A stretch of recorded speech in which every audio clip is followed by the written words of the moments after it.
Nous allons parler d'abord d'un personnage, donc on nommait Saint Jérôme. Donc ils ont dit que c'était un saint après. Saint Jérôme. C'était qui Saint Jérôme? Donc on vous donne un peu sa biographie, que je vais un tout petit peu lire, et on va décortiquer. Parce qu'à l'époque de celui qu'on appelle Saint Jérôme, il y avait déjà des Bibles. Mais sauf que les Bibles n'étaient pas en français. C'était pas en anglais. C'était pas dans des langues dont vous parlez actuellement. Que la plupart d'entre vous parlent actuellement. Est-ce que vous comprenez? Donc, on vous dit Saint Jérôme, né vers 340. Donc, selon la biographie, c'est au 4e siècle. Donc, 347. Il est né vers 347. On dit vers. Ça veut dire qu'ils ne sont pas sûrs. Donc, et on vous dit c'était à la frontière. Donc, à l'époque où il est né, le pays actuel, les endroits actuels vont correspondre à la Slovénie et la Croatie.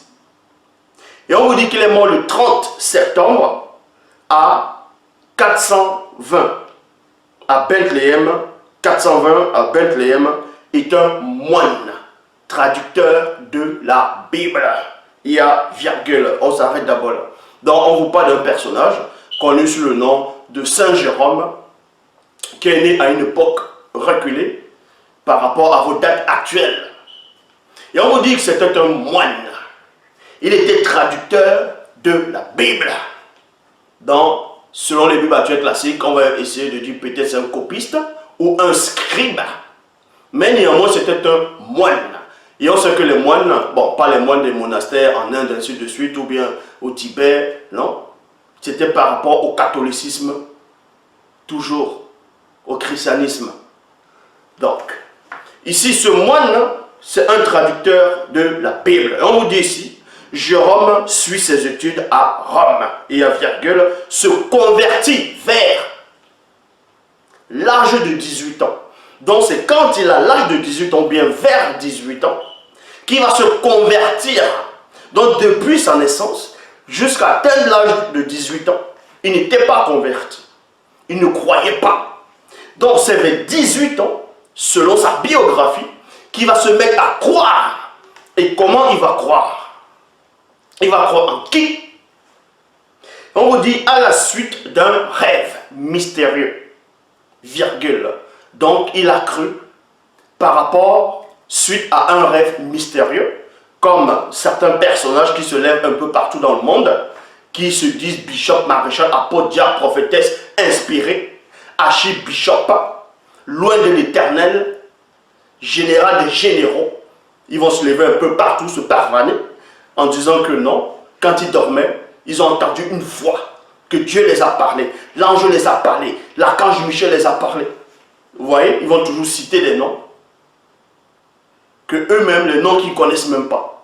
Des noms, on va dire en français, sans savoir comment on nomme vraiment ces personnages dans la langue originelle. Mais avant de parler de la langue originelle, on va néanmoins suivre la biographie. Donc certains vont dire que le début de leur ministère, ils ont, on va dire, ils ont reçu des apparitions et Dieu les a dit, allez prêcher la parole, je te place comme pasteur, je te place comme prophète des nations, ainsi de suite. Parce que ce sont des fantasmes.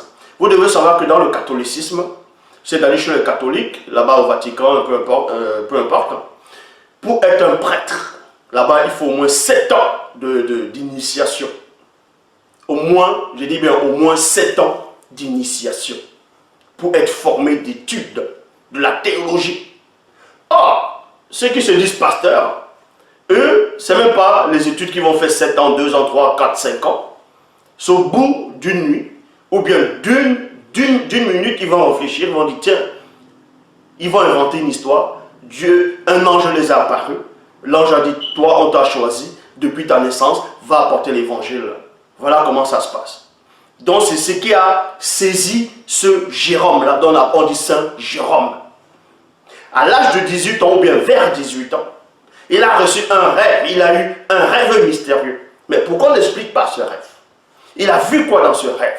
Il a entendu quoi dans ce rêve? Il a ressenti quoi dans ce rêve-là? Mais néanmoins, on vous dit,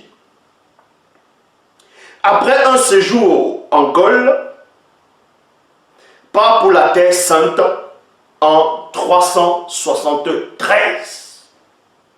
Il y a point. Ici, vous comprenez qu'à cette époque-là, les Bibles que vous connaissez actuellement n'existaient pas encore sur cette forme-là, traduite en français, en anglais, en espagnol, en lingala, et ainsi de suite. Non. Ces Bibles-là n'existaient pas encore. Ça n'existait pas.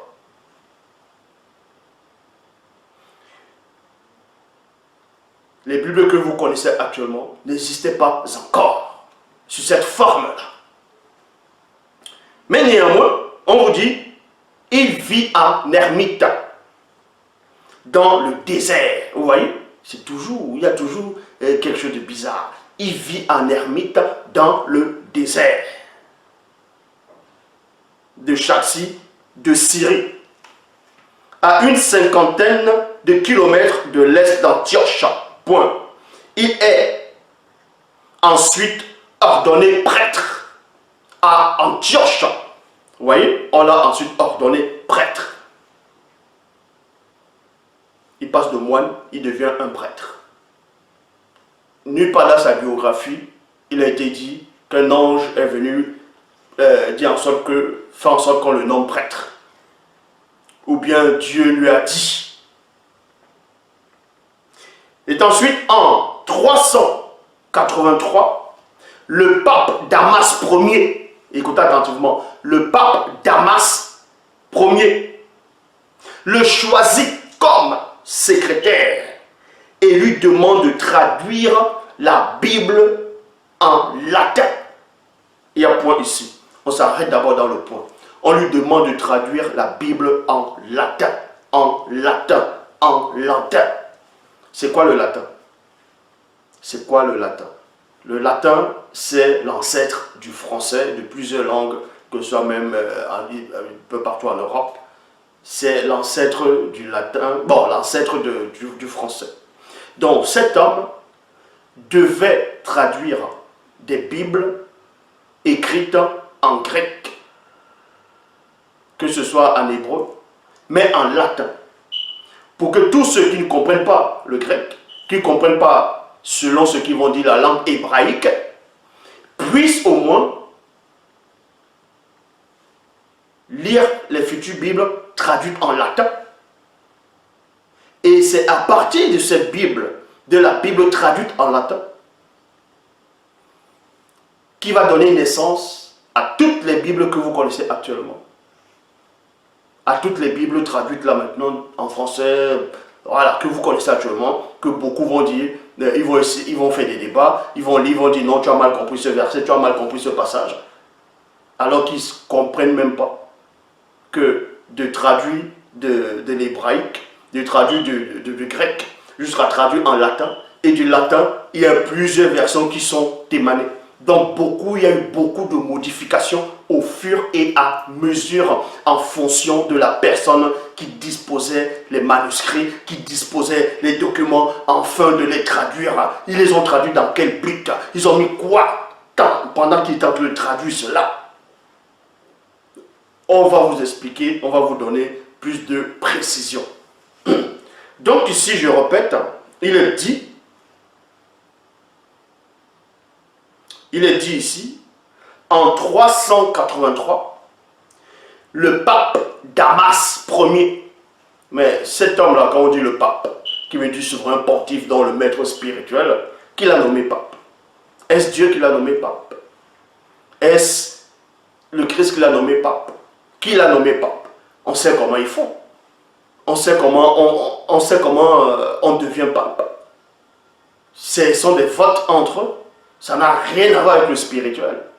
Donc vous comprenez par ici que ce sont des affaires d'hommes.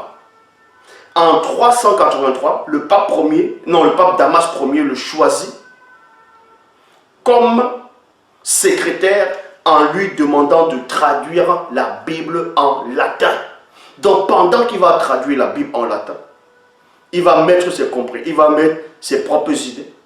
Il va pas traduire fidèlement. Déjà, il va traduire quoi? Quand vous lisez même dans les Bibles actuelles classiques, on vous parle des Grecs. C'est qui les Grecs dans les Bibles actuelles classiques?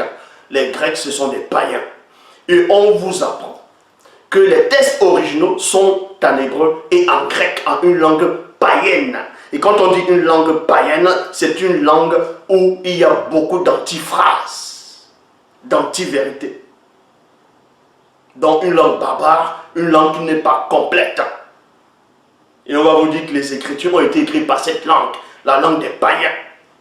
Et on prend aussi cette langue des païens, on traduit cela en latin. Et du latin, il y a beaucoup maintenant qui ne seront pas d'accord avec cette traduction. C'est pour ça qu'il y a eu beaucoup de divisions au sein de ce qu'ils appellent l'Église catholique. Beaucoup de personnes n'étaient pas d'accord. Ils ont contesté, ils ont protesté, et ils sont devenus des protestants. C'est pour ça que les protestants aussi ont écrit les Bibles. Donc, chaque personne qui ne sera pas d'accord va se reculer et il va faire sa Bible au fur et à mesure. C'est pour ça qu'on va vous dire, traduction d'après Louis II, 1910, Darby, Orstefal, traduction Abbé Filion, Bible de Jérusalem, ainsi de suite. Il y a plusieurs traductions et c'est là où vous allez voir plusieurs contradictions et des mensonges et des choses qui ont été rajoutées, qui ont été retranchées au fur et à mesure des siècles. Bien avant que vous, qui croyez en ce Jésus-là, vous ne soyez déjà manifesté, vous ne soyez déjà né. Donc c'est une préparation, il préparait déjà quelque chose derrière pour induire l'homme, pour détruire, c'était un plan. Donc, ce pape Damas Ier est le 37e évêque, donc pape, le 37e pape, donc évêque de Rome et papa de l'Église catholique. Et on vous dit maintenant, à la mort du pape, Saint Jérôme doit quitter Rome et retourner à Terre Sainte, en compagnie de Paula. En compagnie de Paula, noble romaine, noble romaine, noble romaine, noble romaine, il y a point. Il fonde un monastère double à Bethléem. Durant les 34 dernières années de sa vie, Jérôme se consacre à la composition d'un texte latin de l'Ancien et du Nouveau Testament. Il y a virgule. Qui soit plus fidèle aux manuscrits originaux grecs et hébreux. Point. Donc vous voyez ici, tous les Bibles actuelles classiques que vous avez, ce sont les idées de Jérôme.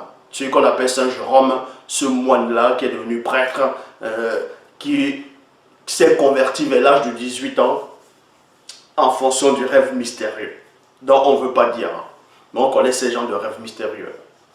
Donc on va les idées d'un personnage, d'un moine, d'un incirconcis, oui, qui a traduit la Bible. Il a pris les manuscrits, grecs et hébreux. Il essaie de traduire. Et pendant qu'il va traduire, il va mettre ses idées, il va changer, il va modifier au fur et à mesure aussi. De même que dans les Bibles grecques, ça a été modifié. Dans les Bibles hébraïques, on sait d'où les Bibles hébraïques sont venues. Où ils ont pris pour transformer ça en Bible hébraïque. Ça, on va aller plus dans l'enseignement. Donc, et on vous dit ici, qu'il soit plus fidèle aux manuscrits originaux grecs et hébreux. Concurremment, il rédige ses commentaires sur la Bible. Vous voyez, il rédige ses commentaires sur la Bible. Donc, ce sont ses idées qu'il va rédiger maintenant sur la Bible. Il vous a été influencé par ses idées, par ses écrits, par ses traductions-là.